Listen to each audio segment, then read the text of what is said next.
Want to talk about all things AI, tech regulation.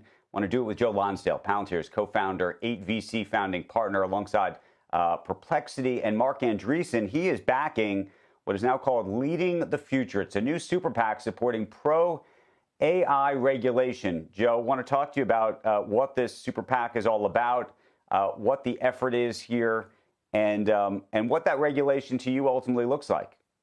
Good morning, Andrew. You know, this has been an issue we're working on all year. Obviously, close friends with David Sachs and Kratsios running this in the administration. And listen, we are on the verge of something amazing for our civilization, right? We have tens of thousands of builders in our country. They're going to bring down the cost of healthcare. They're going to make construction finally have productivity go up, make houses cheaper. Permits should only take, hours instead of months. Just like education is going to be better for all of our kids and personalized. These are all things that are going to fix our civilization. And yet, on both the far left and the far right, you have a lot of populists who, for really nefarious reasons, are opposing this. There are reasonable people, by the way, who have some concerns, and there's ways to compromise and push ahead for our civilization. But you have a lot of crazy populists. You have a patchwork of just really intense stuff they're doing that would break all of this, and we can't let that happen. And to you, the thing that you can't break is this idea of states taking this into their own hands. Is that the issue for you? No, I'm a federalist, Andrew, on most issues. Like, I have teams in 23 states with Cicero Institute. We're watching this, and I think it's reasonable for states to do a lot of things as laboratories of democracy. So in general, I'm actually on the states' right side overall. What's unreasonable is that you had Biden NGOs, pushed by the last administration. You have European-like rules, and you have populists trying to put in crazy new regulatory authorities that demonize the builders, that demonize the tech. And if you force us to hop through regulatory agencies in every state, China's going to win and the builders are going to lose. And so the Interstate Commerce Clause exists in the Constitution for a reason. This is one of those examples we've learned from the California emission standards that broke the whole nation. And we're seeing a lot crazier things being proposed now. So I think it's reasonable for states to have some power in a lot of different cases. That's what I want overall, but I don't want to break the whole AI wave by the populists. Joe, we talked to Alex Bors yesterday, someone I think that you're targeting. I want to show you, I think we've got some of the tape. Let's roll some of that tape for Joe. They are telling New Yorkers that I am their biggest threat for their quest on unbridled power over the American worker and our energy bills and the safety of America. And they're right. What do you make of that, Joe? I think there's always an argument in our country between safety and liberty. And I think people, especially if they're not in the details, are right to be concerned and want to be safe.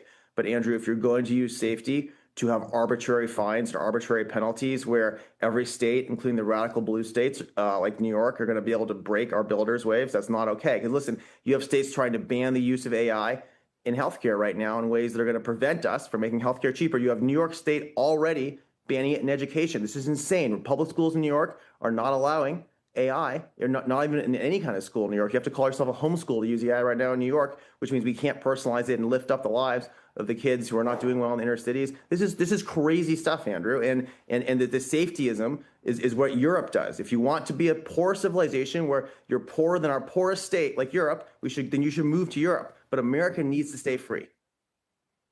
What does the regulatory framework in your mind look like? Because I will say one of the critiques is you hear this phrase safety theater, that a lot of folks in the AI industry talk about wanting regulation, but perhaps know that Washington is as broken as it appears to be, and the chances of a federal regulation is so unlikely. We saw this with social media, for example, that maybe, some people would argue, this is the cynical view, that the cynical view is to argue for federal regulation means you're really not arguing for regulation at all. So I think the federal regulation that people are talking about pushing is transparency on the very largest models. The New York Alex Bors rule says if you have 5 million revenue or whatever, they're going to harass you. Harassing our builders with small and medium businesses or scaling companies promoting disinflation, that's not going to help. If you're going to do something, right, it has to be on the supergiant models, on transparency, on how they're, if you want to measure how they're training them ideologically, fine. That's very reasonable to do. But, a random legislator in New York State is not going to stop at the AI apocalypse. They're only going to harass and slow us down and make us lose to China.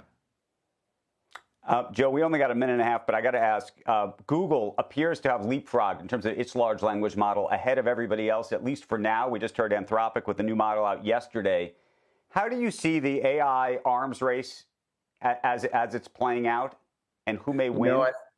I think Grok was ahead for a while, and they have some very big plans. I think very shortly after, you're right, Gemini, Google leapt ahead. I think Anthropic is doing some really amazing things. I think this is good for all of us. This is exactly what you want. I'm working on hundreds, in my case, probably more like dozens, but my friends and I are working on hundreds of companies on top of these things they're building that are each going to bring disinflation, that are each going to help, hundreds of millions of Americans. The stronger those models get, the more we can bring down costs, the more we could solve great problems. So this is wonderful for me and for all the builders who are trying to use it to help people.